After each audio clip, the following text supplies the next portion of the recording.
What's up, guys? Welcome to Daily Dose of Reddit. This is your host, Zach, and today's subreddit is r/TalesFromTheCustomer. Alright, this story's called Stranded at Work, the most idiotic transportation company in the history of the universe. Hello, Reddit land. I'm here to tell you the harrowing story of how I was indeed stranded at work Tuesday night by the absolute worst cab company I've ever had the displeasure of associating with. Damn, sorry, I kind of somewhat sorta lost my voice because I was playing Call of Duty and you know how that gets. Also, I am on mobile and have vision problems, so please excuse any errors. I'll be sure to double check everything before I post. You have been warned, so please enjoy at your own risk. So let's start with some basic background. I am in my mid-20s and work at a big box hardware store, the blue one for all you Americans out there. Normally, I get to work by a cab, specifically one that's driven by one of my friends that works for the company. I have about 3 or 4 total. I'm also disabled and, as I mentioned, have extremely low vision. I recently got approved for cab vouchers issued by my insurance company for non-medical purposes, work, school, church, etc., which my mom also has. She's totally one. Normally, we only use this account with one of my or our friends as an assigned driver to ensure we don't have any problems, since 90% of the rest of the fleet is made up of foreigners who have no respect for disabled passengers, or just some random people that together basically act like a tribe of incompetent baboons. I've had several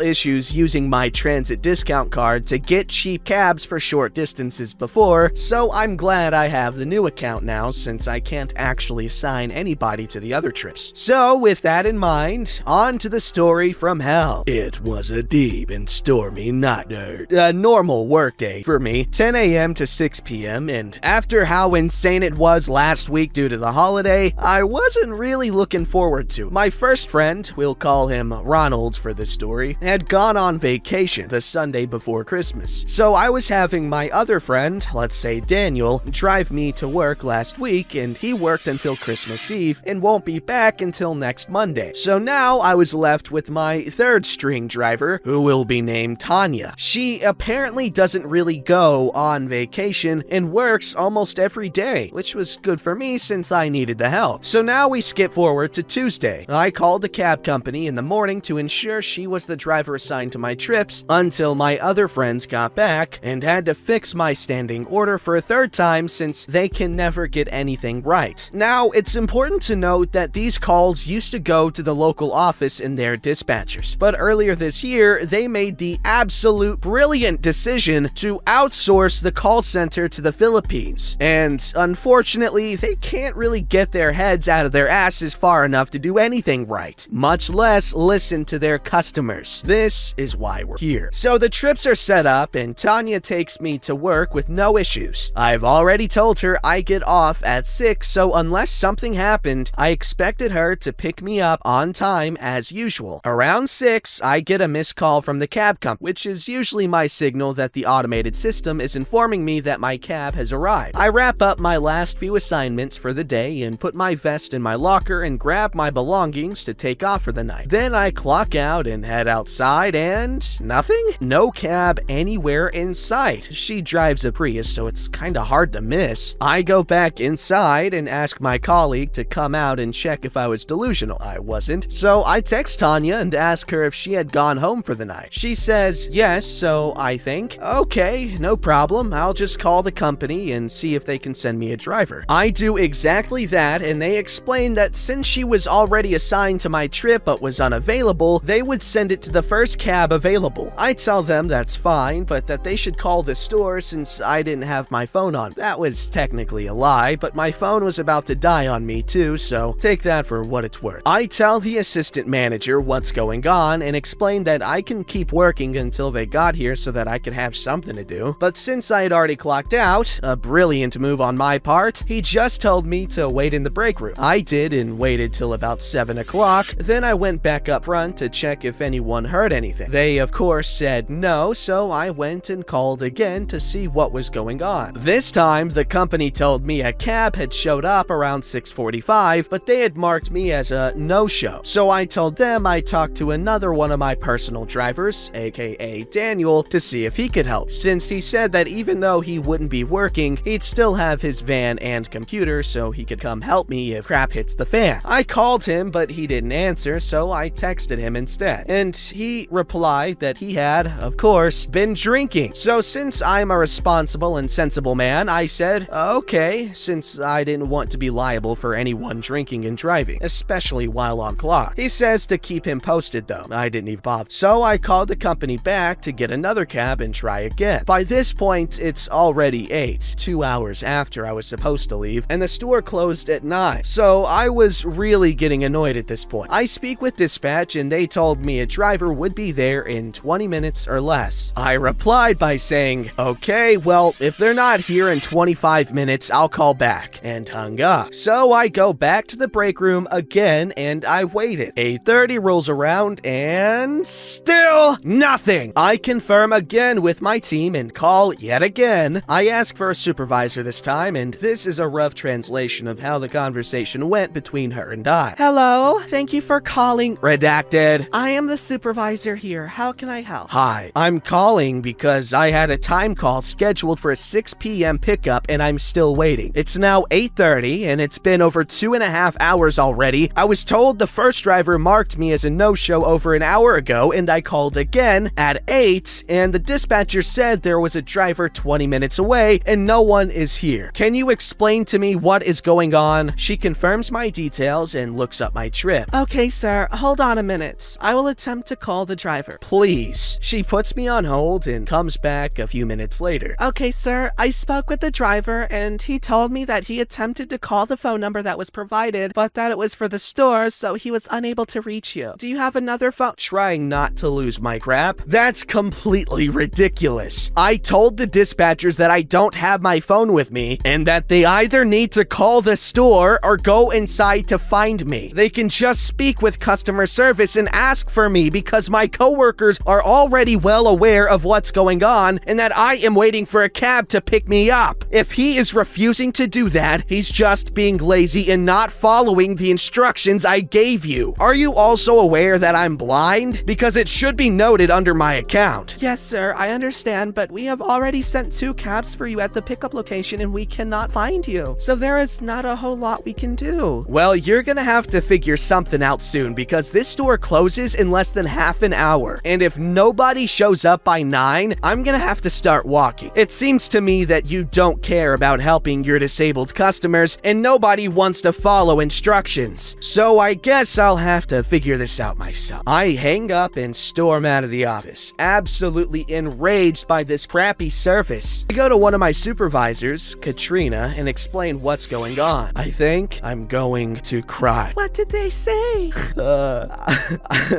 I don't know. I'm pretty sure I'm stuck here or I'm gonna have to start walking. I don't think they're gonna send me anyone. Calm down. We'll figure out something.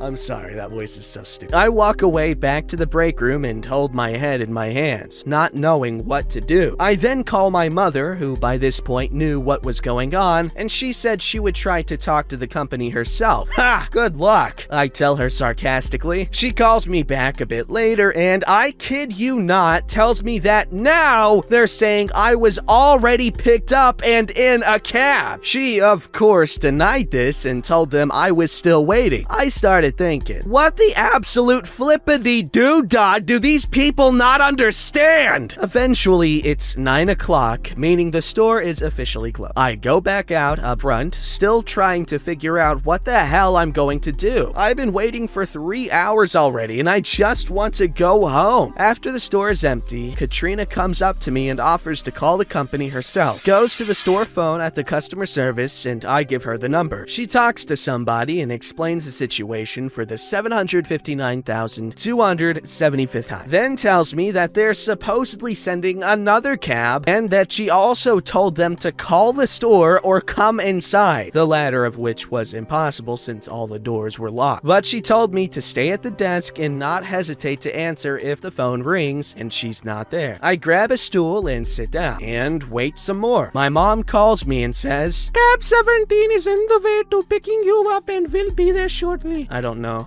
what her accent was. Her accent is insanely strong, so this is practically verbatim. I tell this to Katrina, and she comes back and continues to wait. 9:30 rolls around, and my mother calls me again, saying, "There is 2 cabs outside waiting." I'm like, "What the fuck?" And tell her I'll check and call her back. Then find Katrina, who calls the manager, and after finishing the till count, goes outside with me to check. Nothing. We're both done at this point, and go back inside and go back to the assistant manager again. Nothing? Nope, nothing. "So what do we do now?" "I don't really know. You don't have anyone else that can pick you up?" I shake my head no. "Well, he's already been here waiting for almost 4 hours, and I don't want him to walk home with his vision in the dark." Go silent for a second. Then the assistant manager says something I never expected. "Call the police." Katrina, slightly confused or surprised, "Okay."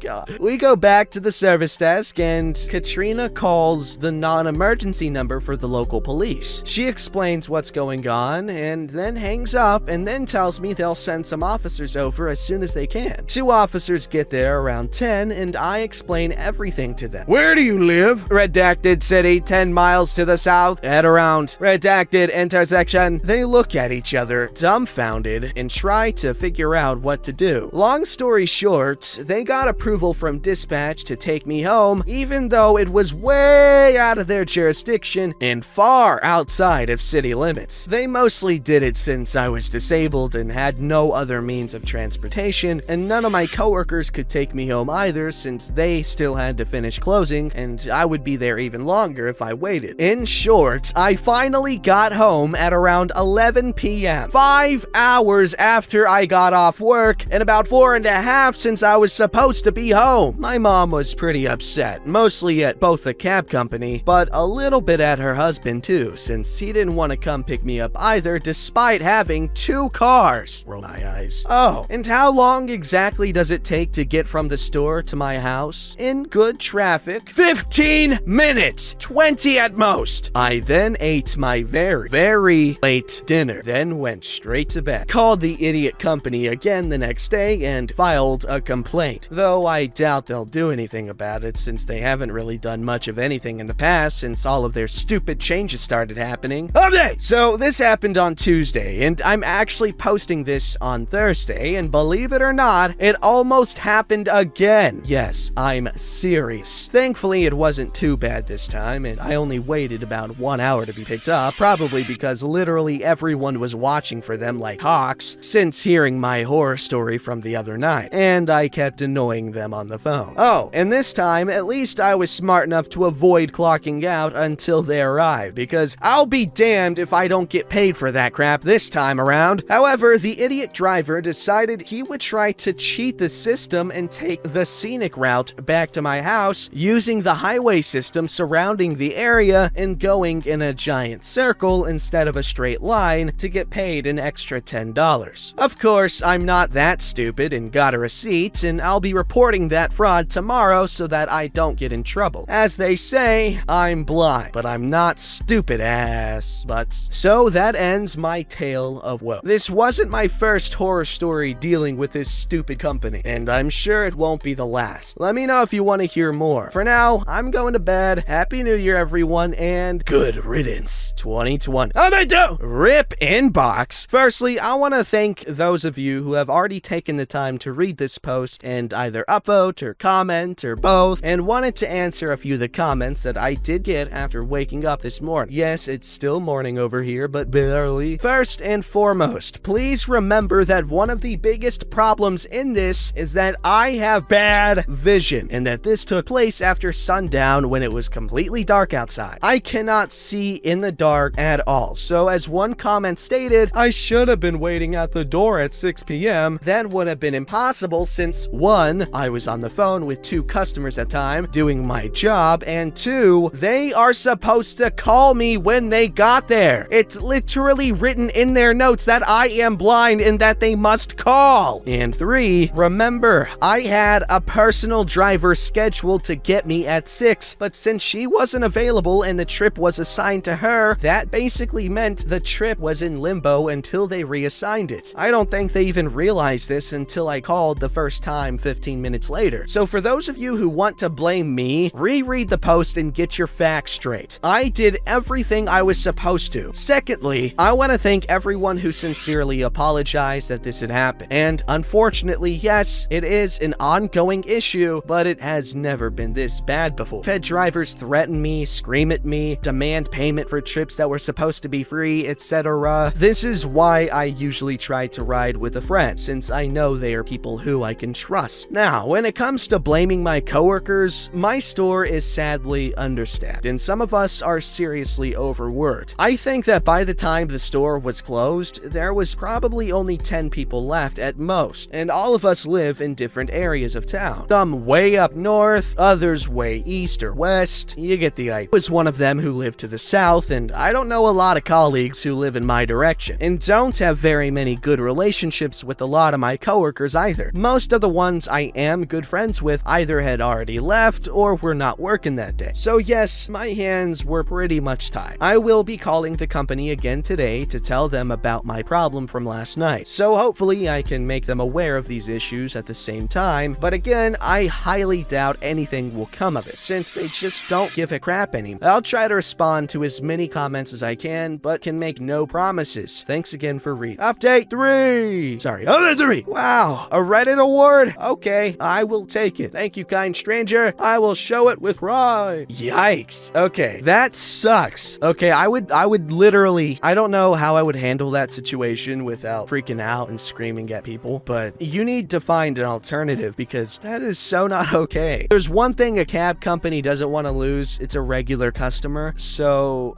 yeah, you might want to threaten them with a bad time. Don't forget to like, subscribe, and hit that bell to never miss an episode.